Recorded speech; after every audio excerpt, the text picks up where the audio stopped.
बघा ना ते तर बघतो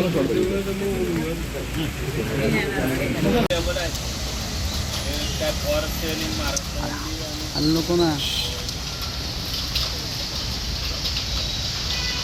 ऑस्ट्रेलियन गोवा हे लेबल ते चेंज करवलं बाकी लेबल असतं MRP विक्रीच्या किमतीमध्ये सुद्धा याचं डिफरन्स आहे. ओ मधून नका जाऊ काढून द्या वरती द्या द्या द्या वरती द्या वरती द्या वरती द्या.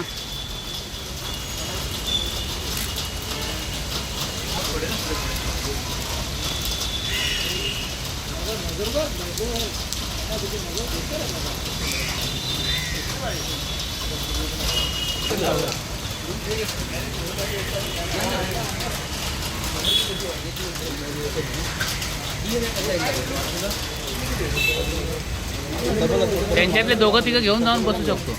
कुठे एक्झाम्पल आम्हाला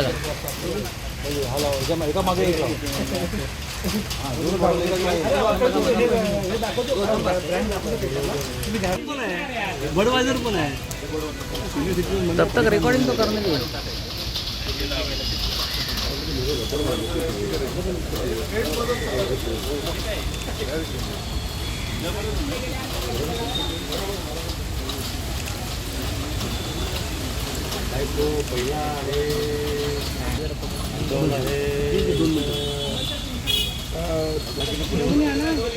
बसू नका फक्त.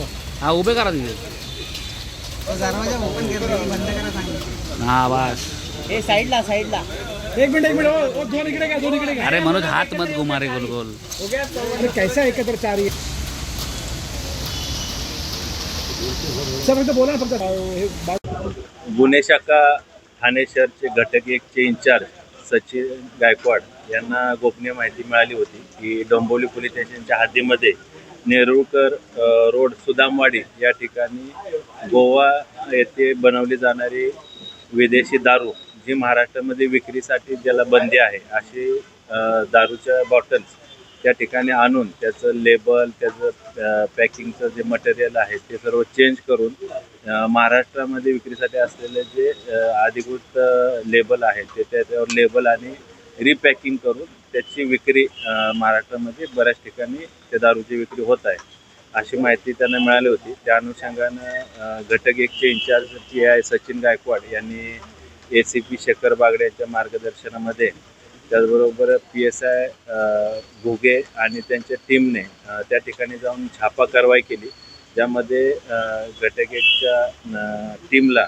एकूण जवळपास 450 विदेशी दारूचे बॉक्स मिळाले. जवळपास 18,000पेक्षा जास्त विदेशी दारूचे त्या बॉटल्स आहेत.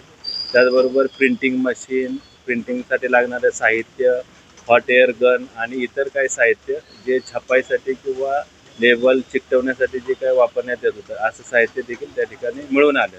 जवळपास 50 लाखाचा अंदाजे 50 लाखाचा मुद्देमाल त्या ठिकाणी जप्त करण्यात आला आहे.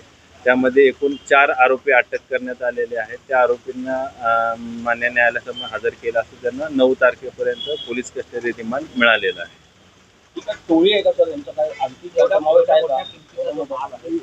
हा जो माल आहे तो गोवा राज्यातून ते आणत होते आणि इथं त्याचं रिपॅकिंग आणि रिलेबलिंग करत होते आणि महाराष्ट्रामधले बऱ्याच जे वाईन शॉप आहेत ठाणे जिल्ह्यातील असतील किंवा आजूबाजू परिसरामध्ये जे काही वाईन शॉप आहेत त्या वाईन शॉपमध्ये हे महाराष्ट्रातील जी विक्री किंमत आहे MRP किंमत आहे त्या किमतीचं ते लेबल लावून ती विकत होते. त्या अनुषंगाने ते फायदा कमवत आहे. याच्यामध्ये अजून मुख्य जे इतर आरोपी आहेत ते पण असण्याची शक्यता आहे. वाईन शॉप मालक असतील किंवा ज्या ठिकाणी त्यांनी विक्री केलेली आहे किंवा हे गोव्यामधून महाराष्ट्र राज्यामध्ये बॉर्डर क्रॉस करण्यासाठी ज्यांनी मदत केलेली आहे ते आरोपी देखील अजून ह्याच्यामध्ये अटक होतील. त्या अनुषंगाने आम्ही अधिक तपास करत आहे. काय गुन्हा केलेला आहे का असा? हे जे 4 आरोपी आहेत त्यापैकी एक चालक आहे आणि त्या कारखान्यामध्ये जे रिलेबलिंग आणि रिपॅकिंग करणारा जो कारखाना होता त्यातील लेबर आहेत. एक महिंद्रा पिकअप जे ही दारू वाहतूक करणारा जो वाहन होतं त्या वाहनाचा तो चालक आहे. तर याच्यामध्ये जो मुख्य पुरवठादार जो आहे तो पकडला गेलाय का?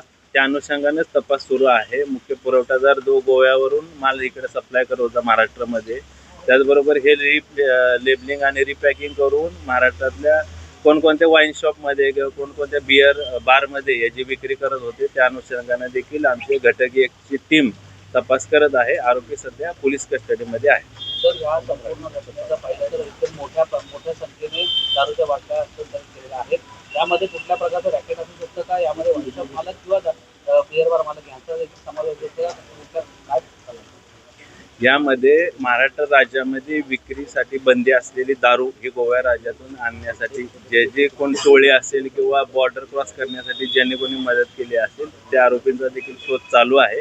त्याचबरोबर वाईन शॉपचे मालक असतील किंवा बिअर शॉपचे मालक चालक जे असतील ते सुद्धा याच्यामध्ये सहभागी असण्याची शक्यता आहे. त्या अनुषंगाने आम्ही अधिक तपास करत आहे.